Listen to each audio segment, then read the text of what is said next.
नमस्कार। RACIT परीक्षा की तैयारी के लिए आपका RACIT गुरुजी यूट्यूब चैनल पर हार्दिक स्वागत है। आप अगर चैनल पर पहली बार आए हैं तो चैनल को सब्सक्राइब कर लें, क्योंकि आपकी परीक्षा की तैयारी के लिए हम ऐसे ऐसे टिप्स और प्रश्न उत्तर लाने वाले हैं जो आपकी परीक्षा में बहुत ही मददगार साबित होंगे। तो शुरू करते हैं आज की क्लास। हमारा प्रश्न नंबर 1 है, निम्न में से कौन सा मॉडेम का एक प्रकार है? Internal modem, external modem, PC card modem या फिर ऑल ऑफ द अबव। तो इसमें सही उत्तर है D, all of the above. ये सभी मॉडेम के प्रकार हैं, कंप्यूटर मॉडेम के प्रकार। अगर आप जानना चाहते हैं कंप्यूटर मॉडेम के प्रकार क्या क्या हैं और इनके बारे में अगर आप विस्तार से जानना चाहते हैं तो उसका जो वीडियो का लिंक है वो आपको जब ये वीडियो आप कंप्लीट देखेंगे लास्ट में मिल जाएगा, या फिर इस वीडियो के डिस्क्रिप्शन में उसका लिंक दे देंगे, तो उसको आप फुल डिटेल्स में एक बार ज़रूर देख लें। अगला हमारा प्रश्न नंबर 2 है, निम्न में से कौन सा अक्षर किसी फाइल या फोल्डर के नाम में शामिल नहीं किया जा सकता है? @ और हैज़, डॉलर और प्रतिशत, ग्रेटर देन और क्वेश्चन मार्क या फिर उपरोक्त सभी। तो वैसे आप अंदाज़ा लगा सकते हैं कि इसके अंदर जो कौन सा ऑप्शन है वो सही रहने वाला है। ये जो प्रश्न है इसमें ज़्यादातर स्टूडेंट्स गलत करके आते हैं, क्योंकि आपने भी ये अंदाज़ा लगा लिया होगा कि इसके अंदर जो सही आंसर है वो रहने वाला उपरोक्त सभी, लेकिन ऐसा नहीं है। इसमें जो सही आंसर है वो रहेगा सी, ग्रेटर देन और क्वेश्चन मार्क। जब भी हम कोई फाइल का नाम टाइप करते हैं तो उसके अंदर greater than, question mark, oblique या फिर colon, star, double inverted coma, इस तरीके के ये जो यहाँ पे देख सकते हैं, ये जो इस प्रकार के चिन्ह हैं वो टाइप नहीं कर सकते। तो आपको इन चिन्हों को अच्छे से याद रख लेना है। ये इस प्रकार के चिन्ह किसी फाइल में या फिर किसी फोल्डर में नहीं रखे जा सकते। अगला प्रश्न नंबर 3 है, भारत में रुपे कार्ड की शुरुआत किस संगठन ने की थी? UIDAI, NVSP, NSDL या फिर NPCI। तो इसमें सही उत्तर है डी, NPCI। NPCI भारतीय संगठन है जो कि रुपे कार्ड जो है वो संचालित करता है। हम कोई भी जो अपना ATM कार्ड देखेंगे, डेबिट कार्ड हो, तो उस पर आप देखेंगे यहाँ पे लिखा हुआ मिलेगा RuPay card, RuPay, master, maestro, visa, जो भी कार्ड होगा वो यहाँ पे लिखा हुआ मिलेगा। तो अगर रुपे कार्ड लिखा हुआ है तो इसका मतलब है कि वो NPCI द्वारा संचालित है। NPCI की फुल फॉर्म होती है national payments corporation of India. अगला प्रश्न नंबर 4 है, MS वर्ड 2019 में किसी चयनित टेक्स्ट या ऑब्जेक्ट को कट करने की शॉर्टकट कुंजी क्या है? Ctrl+C, Ctrl+T, Ctrl+F या फिर Ctrl+X। तो बिल्कुल ही सरल प्रश्न है।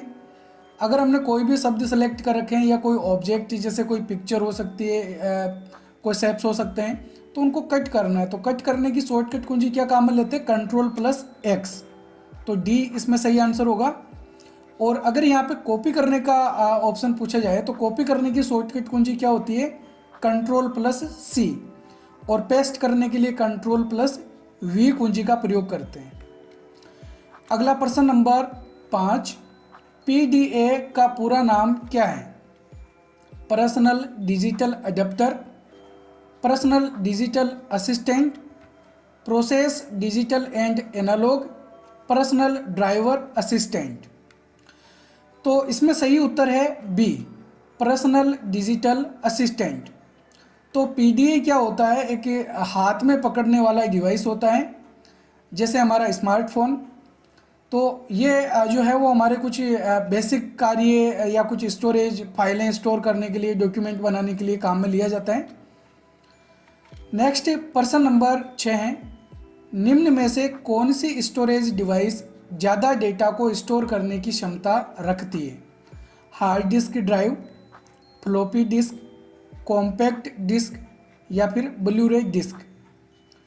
तो इसमें बताना है कि कौन सा ऐसा स्टोरेज डिवाइस है जो ज़्यादा डेटा को स्टोर करके रख सकता है। तो सही आंसर है इसमें ए, हार्ड डिस्क ड्राइव। क्योंकि हार्ड डिस्क ड्राइव के अंदर हम काफ़ी बड़े डेटा को स्टोर करके रख सकते हैं। कंप्यूटर में जो सेकेंडरी स्टोर होता है वो हार्ड डिस्क ड्राइव होता है, जिसके अंदर हम काफ़ी बड़े डेटा को स्टोर करके रख सकते हैं। फ्लॉपी डिस्क का प्रयोग आजकल नहीं किया जाता है। फ्लॉपी डिस्क का प्रयोग अभी वर्तमान में बिल्कुल भी प्रचलन में नहीं है। कॉम्पैक्ट डिस्क या डीवीडी जो है, सीडी डीवीडी, इनका प्रयोग भी आजकल लगभग बहुत ही कम किया जाता है। ब्लू-रे डिस्क, ये भी ऑप्टिकल डिस्क होती है। सीडी डीवीडी का एक नया रूप ब्लू-रे डिस्क है, जिसके अंदर सीडी डीवीडी से भी ज़्यादा डेटा को स्टोर करके रख सकते हैं। अगला प्रश्न नंबर 7 है, किसी फाइल या फोल्डर को बिना रिसाइकल बिन में भेजे हमेशा के लिए मिटाने हेतु किस शॉर्टकट का प्रयोग किया जाता है? Control plus delete, shift plus delete, control plus shift plus enter, या फिर विंडो की प्लस डिलीट। तो किसी भी फाइल फोल्डर को हम बिना रिसाइकल बिन में भेजें, अगर कंप्यूटर से परमानेंटली डिलीट करना चाहते हैं तो उसके लिए हम शॉर्टकट कुंजी काम में लेते हैं शिफ्ट प्लस डिलीट। तो बी इसके अंदर सही आंसर होगा। रिसाइकल बिन का आइकन एक डेस्कटॉप पे आइकन बना हुआ होता है इस प्रकार का, और हम जो भी फाइल फोल्डर डिलीट करते हैं वो रिसाइकल बिन के अंदर सेव रहती है। और अगर हम उसको रिसाइकल बिन से डिलीट कर देते हैं तब वो परमानेंटली डिलीट हो जाती है, या फिर हम रिसाइकल बिन में जाके उनको वापस रिस्टोर भी कर सकते हैं, और जिन जगह से उनको डिलीट किया था उस जगह पे या किसी दूसरी जगह पे उसको वापस रखा जा सकता है। अगला प्रश्न नंबर 8 है, कैलीबेरी, एरियल और टाइम्स न्यू रोमन क्या है? फॉन्ट का आकार, फॉन्ट स्टाइल, फॉन्ट अलाइनमेंट, या फिर उपरोक्त में से कोई नहीं। तो इसमें सही उत्तर है B, font style. Arial, Calibri, Times New Roman, Unicode, इसके अलावा हिंदी में हम जो काम में लेते हैं कृतिदेव फॉन्ट, ठीक है। तो ये सभी फॉन्ट की स्टाइलें होती है, ठीक है। अगला प्रश्न नंबर 9 है, कंप्यूटरों के मध्य आपसी डेटा हस्तांतरण हेतु प्रयोग किए गए नियम क्या कहलाते हैं? Wireless modem, cloud storage, twisted pair cable, या फिर प्रोटोकॉल्स। तो सही उत्तर है इसमें डी, प्रोटोकॉल्स। कंप्यूटरों के मध्य, यानी कि अगर कोई कंप्यूटर नेटवर्क है तो उस नेटवर्क में फाइलों को या डेटा को ट्रांसफ़र करने के लिए कुछ नियम बनाए हुए होते हैं, तो उन नियमों को प्रोटोकॉल कहा जाता है। जैसे हम इंटरनेट चलाते हैं तो HTTP लिखा हुआ आता है, हाइपर टेक्स्ट ट्रांसफ़र प्रोटोकॉल, तो वो भी एक प्रोटोकॉल का भाग है। अगला प्रश्न नंबर 10 है, MS पेंट में किसी इमेज को कौन से फॉर्मेट में सेव नहीं किया जा सकता है? BMP, AVI, JPEG, या फिर PNG। तो सही उत्तर है इसमें बी, AVI, क्योंकि ये कोई फोटो फॉर्मेट नहीं है, ये एक वीडियो फॉर्मेट होता है जैसे MP4 होता है। तो कौन से फॉर्मेट में हम पेंटिंग की फाइल को सेव कर सकते हैं, यहाँ पे देख सकते हैं। जब हम पेंटिंग की फाइल को सेव करेंगे तो इस प्रकार के जो ऑप्शन हैं वो हमारे सामने आएंगे। PNG वाला है, TIF है, GIF, JPEG, BMP, ठीक है। तो इन एक्सटेंशन में हम फाइल को सेव कर सकते हैं। तो इसके अंदर कहीं पे भी AVI वाला जो ऑप्शन है वो नहीं है। अगला प्रश्न नंबर 11 है, वेब ब्राउज़र को रीलोड या रिफ्रेश करने के लिए किस फंक्शन कुंजी का प्रयोग किया जाता है? F1, F2, F5, या फिर F10। रिफ्रेश करना हो या वेब ब्राउज़र को रीलोड करना हो तो उसके लिए हम किसका प्रयोग करते हैं? F5 कुंजी का प्रयोग करते हैं। नॉर्मली हम राइट क्लिक करके भी रिफ्रेश करते हैं, जैसे हम डेस्कटॉप पे भी राइट क्लिक करके कई बार कंप्यूटर को रिफ्रेश करते हैं। तो रिफ्रेश करने के लिए हम F5 कुंजी का प्रयोग भी कर सकते हैं, चाहे हम डेस्कटॉप पे हो या फिर किसी ब्राउज़र में हो। अगला प्रश्न नंबर 12 है, निम्न में से सत्य कथन कौन सा है, यानी कि सही जो है वो कौन सा है। कंप्यूटर में समय व दिनांक दोनों को नहीं बदला जा सकता है। कंप्यूटर में समय व दिनांक दोनों को बदला जा सकता है। कंप्यूटर में केवल समय बदल सकते हैं, दिनांक नहीं। कंप्यूटर में केवल दिनांक बदल सकते हैं, समय नहीं। तो कंप्यूटर में हम डेट और टाइम दोनों चेंज कर सकते हैं, इसलिए इसमें सही आंसर या जो सही कथन है वो कौन सा है, बी। कंप्यूटर में समय व दिनांक दोनों को बदला जा सकता है। अगला प्रश्न नंबर 13 है, किसी फाइल या फोल्डर को पुनः नामांकित करने के लिए किस फंक्शन कुंजी का प्रयोग किया जाता है। F1, F2, F3 या फिर F4। पुनः नामांकित का मतलब है रीनेम करना। जैसे हम किसी भी फाइल फोल्डर पे राइट क्लिक करते हैं तो हमको एक रीनेम वाला ऑप्शन मिल जाता है और इससे हम फाइल फोल्डर को रीनेम कर पाते हैं। तो यही कार्य अगर अपन शॉर्टकट कुंजी से करना चाहें तो हम किसी भी फाइल फोल्डर को सेलेक्ट करेंगे और रीनेम करने की शॉर्टकट कुंजी F2 का प्रयोग करेंगे। बी इसमें सही आंसर होगा, F2।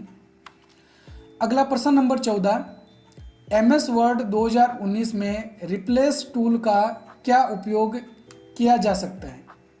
डॉक्यूमेंट में टेक्स्ट को फॉर्मेट करना, डॉक्यूमेंट में विशिष्ट शब्दों या वाक्यों को खोजना और रिप्लेस करना, डॉक्यूमेंट की थीम को रिप्लेस करना, या फिर डॉक्यूमेंट में हेडर और फुटर को जोड़ना। तो रिप्लेस टूल का प्रयोग हम किस लिए करते हैं। वैसे रिप्लेस का जो प्रयोग है वो किसी टेक्स्ट की जगह पे कोई दूसरे टेक्स्ट लिखने के लिए होता है, लेकिन इसके अलावा हम फाइंड भी कर सकते हैं, यानी कि शब्दों को खोज भी सकते हैं।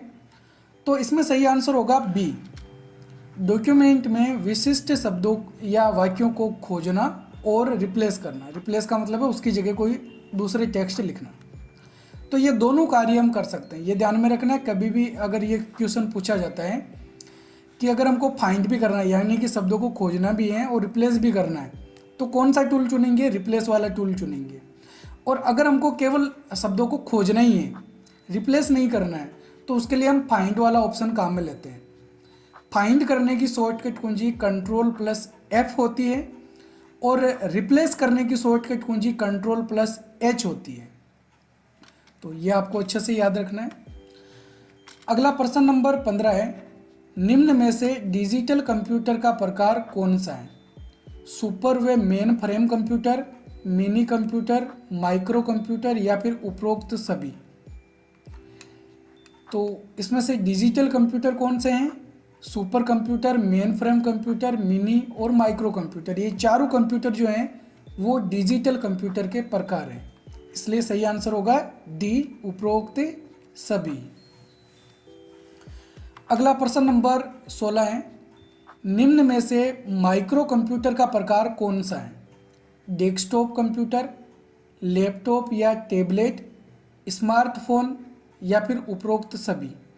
अभी हमने जाना था कि जो डिजिटल कंप्यूटर हैं उसके 4 प्रकार होते हैं। कौन कौन से, super computer, main frame computer, mini computer और micro computer.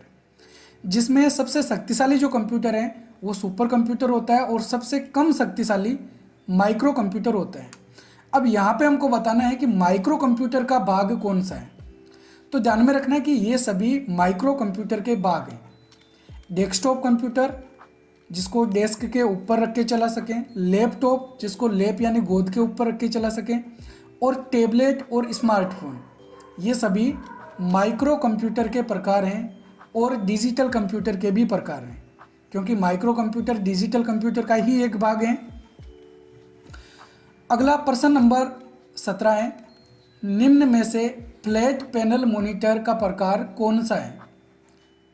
LCD monitor, LED monitor, CRT monitor या फिर विकल्प A और B दोनों।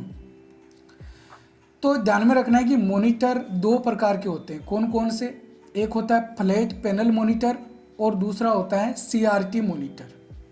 तो यहाँ पे पूछा गया कि फ्लैट पैनल मॉनिटर कौन सा है, तो इसमें सही विकल्प है डी, A और B दोनों। LCD और LED दोनों मॉनिटर क्या हैं, फ्लैट पैनल मॉनिटर हैं। फ्लैट पैनल मॉनिटर चपटे होते हैं और CRT मॉनिटर आकार में बड़े और वजनी होते हैं, बिजली की खपत ज़्यादा करते हैं। LCD की फुल फॉर्म है लिक्विड क्रिस्टल डिस्प्ले, LED की full form light emitting diode और CRT की full form cathode ray tube होती है। यहाँ पे देख सकते हैं ये LCD मॉनिटर हैं और ये LED मॉनिटर है। तो LCD मॉनिटर भी आकार में थोड़े ज़्यादा बड़े होते हैं या फिर वजनी हो सकते हैं, बिजली की खपत ज़्यादा करते हैं LCD मॉनिटर के मुकाबले। और जो CRT मॉनिटर होते हैं वो कुछ इस प्रकार के पुराने मॉडल हैं, आजकल इनका प्रयोग बहुत ही कम किया जाता है। अगला प्रश्न नंबर 18 है, कंप्यूटर के मुख्य सर्किट बोर्ड को क्या कहा जाता है? ऑन बोर्ड, मदरबोर्ड, डेटा या फिर सॉफ्टवेयर? तो इसमें सही उत्तर है बी, मदरबोर्ड। आपने देखा होगा जो CPU होता है उसके अंदर एक बोर्ड, इलेक्ट्रॉनिक बोर्ड लगा हुआ होता है, उस इलेक्ट्रॉनिक बोर्ड को मदरबोर्ड कहा जाता है। ये इस प्रकार का बोर्ड है। यहाँ पे हम देख सकते हैं CPU लगता है, CPU का मतलब होता है जो माइक्रो प्रोसेसर हैं। वैसे हम CPU को जो कैबिनेट होता है बाहर का जो डिब्बा उसको भी बोलते हैं। CMOS बैटरी जो डेट एंड टाइम को मैनेज करके रखती है। तो ये इस प्रकार का एक मदरबोर्ड है। ये रोम चिप यहाँ पे लगी हुई होती है। रोम की फुल फॉर्म होती है रीड ओनली मेमोरी, ठीक है। तो ये रीड ओनली मेमोरी यहाँ पे लगी हुई है। अगला प्रश्न नंबर 19 है, निम्न में से कौन सी विंडोज में स्टार्ट मेन्यू का बटन नहीं है? स्टार्ट मेन्यू कौन सी विंडो के साथ में नहीं होता है? विंडोज 7, विंडोज 8, विंडोज 10 या फिर विंडोज 11? तो इसमें सही उत्तर है बी, विंडोज 8। विंडोज 8 के अंदर स्टार्ट मेन्यू को हटा दिया गया था, इसको ऐड नहीं किया था।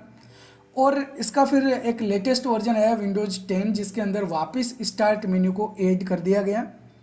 और वर्तमान के अंदर जो सबसे लेटेस्ट विंडो है वो है विंडोज 11, ठीक है। अगला प्रश्न नंबर 20 है, TDS का पूरा नाम क्या है? Total data system, total deposit system, text dedicated at source, total deposit service? तो इसमें सही उत्तर है सी, तो text dedicated at source TDS की फुल फॉर्म होती है। तो ये थे आज के हमारे 20 महत्वपूर्ण प्रश्न उत्तर। हमारी यह पूरी कोशिश रहती है कि हम आपके लिए ऐसे प्रश्न उत्तरों को लेकर आएँ जो आपकी परीक्षा में आने के ज़्यादा चांसेज वाले हैं। वीडियो कैसा लगा हमें एक प्यारा सा कमेंट करके ज़रूर बताएं। साथ ही हमारे वीडियो को लाइक और चैनल को सब्सक्राइब करना बिल्कुल भी ना भूलें। हम मिलेंगे इसी प्रकार के एक और नए वीडियो में, तब तक के लिए जय हिंद, जय भारत।